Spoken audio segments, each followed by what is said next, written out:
हर हर महादेव। नमस्कार। मेरे YouTube channel श्रद्धा में आप सभी लोगों का हमेशा स्वागत है। उम्मीद करती हूँ कि आज सभी बहुत ही सुखी और स्वस्थ होंगे और भगवान भोलेनाथ की भक्ति में व्यस्त होंगे। आइए जानते हैं आज इस वीडियो के माध्यम से शिव महापुराण संहिता 2 की तृतीय खंड के 15वें अध्याय के बारे में, जिसमें तारकासुर का जन्म व उसके तप के बारे में बताया गया है।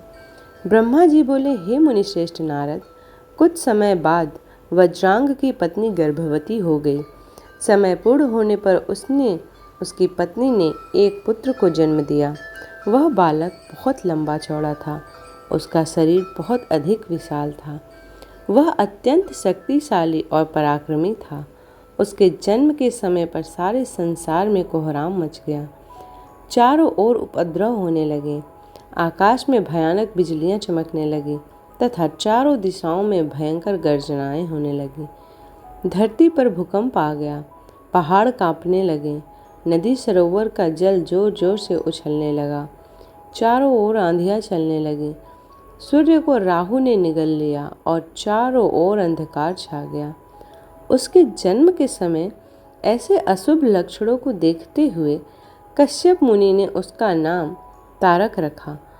तारक का जन्म हो जाने पर वज्रांग के घर ही उसका लालन पालन होने लगा। थोड़े ही समय में तारक का शरीर और बड़ा हो गया। वह पर्वत के समान विशाल और विकराल होता जा रहा था। कुछ समय पश्चात तारक ने अपनी माता और पिता वज्रांग से तपस्या करने की आज्ञा मांगी। तब उसके माता पिता ने प्रसन्नतापूर्वक उसको आज्ञा प्रदान की थी। साथ ही उसकी माता ने उसे यह आदेश दिया कि वह देवताओं को अवश्य जीते और उन पर अपना आधिपत्य कर स्वर्ग पर अधिकार कर ले। अपनी माता की आज्ञा पाकर वज्रांग का पुत्र तारक तपस्या करने के लिए मधुवन चला गया। वहां तारक ने मुझे प्रसन्न करने के लिए कठोर तप आरंभ कर दिया। उसने अपने दोनों हाथों को सिर के ऊपर ऊंचा कर लिया और ऊपर की ओर देखने लगा तथा एक पैर पर खड़े होकर एकाग्र मन से 100 वर्ष तक तपस्या करता रहा। उस समय केवल जल और वायु से ही अपना जीवन यापन कर रहा था। तत्पश्चात उसने 100 वर्ष जल में, 100 वर्ष थल में, 100 वर्ष अग्नि में रहकर कठिन तप करके मुझे प्रसन्न करने का प्रयत्न किया। फिर 100 वर्ष पृथ्वी पर हथेली धारण करके, 100 वर्ष वृक्ष की शाखा को पकड़कर तथा अनेकों प्रकार के दुख सह सहकर वह तप करता रहा। इस तपस्या के प्रभाव से उसके शरीर से तेज निकलने लगा, जिससे देवलोक जलने लगा। यह देखकर सभी देवता घबरा गए। फिर मैं स्वयं तारकासुर के पास वरदान देने के लिए गया। मैंने तारकासुर से कहा, मैं तुम्हारी इस तपस्या से बहुत प्रसन्न हूँ। तुमने इस प्रकार कठोर तप करके मुझे प्रसन्न किया है। तुम्हारा इसके पीछे क्या प्रयोजन है? निसंकोच मुझे बताओ। मैं तुम्हारे मनोवांछित फल अवश्य प्रदान करूंगा। तुम अपनी इच्छा अनुसार वर मांगो। ब्रह्मा जी के इन वचनों को सुनकर तारकासुर उनकी स्तुति करने लगा। तत्पश्चात वह बोला, हे विधाता, हे ब्रह्मा जी, अगर आप मेरी तपस्या से प्रसन्न होकर मुझे वरदान देना चाहते हैं तो प्रभु मुझे पहला वर यह दें कि आपके द्वारा बनाई गई सृष्टि में मेरे समान कोई भी तेजवान और बलवान ना हो। दूसरा वर यह दें कि मैं अमर हो जाऊं, अर्थात कभी भी मृत्यु को प्राप्त न हो। तब मैंने कहा कि इस संसार में कोई भी अमर नहीं है, इसलिए तुम इच्छा अनुसार मृत्यु वर मांगो। तारक ने अहंकार भरी विनम्रता से निवेदन किया, भगवान, मेरी मृत्यु भगवान शंकर के वीर्य से उत्पन्न बालक के चलाए हुए शस्त्र से ही हो और कोई मेरा वध भी न कर पाए। मैंने तारक को उसके मांगे हुए वर प्रदान कर दिए तथा अपने लोक में लौट आया। वह वर पाकर तारक बहुत खुश हुआ। वह भी वर प्राप्ति का समाचार देने के लिए अपने घर को चला गया।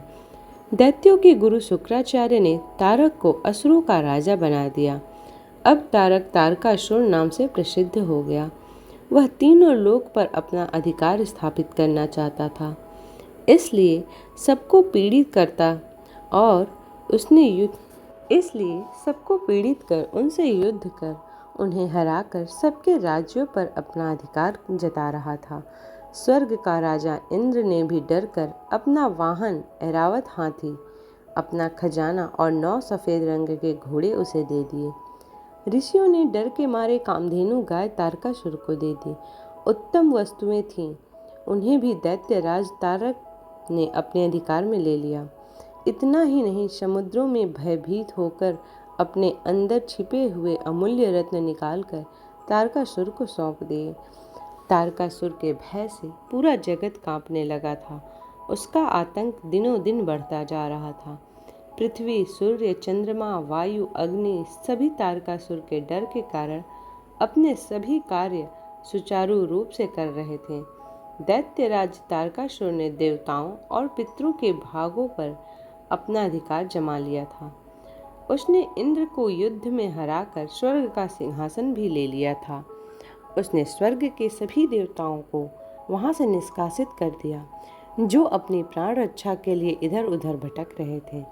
इस प्रकार से महापुराण संहिता 2 के तृतीय खंड का 15वां अध्याय समाप्त होता है। उम्मीद करती हूँ कि आज की ये वीडियो आप लोगों को पसंद आई हो। वीडियो पसंद आई हो तो वीडियो को लाइक करें, शेयर करें और चैनल को सब्सक्राइब करें। इसी प्रकार की भक्तिभाव से जुड़ी हुई वीडियोस को प्राप्त करने के लिए चैनल को सब्सक्राइब करना बिल्कुल भी ना भूलें। मिलते हैं अगले अध्याय में, तब तक के लिए हर हर महादेव।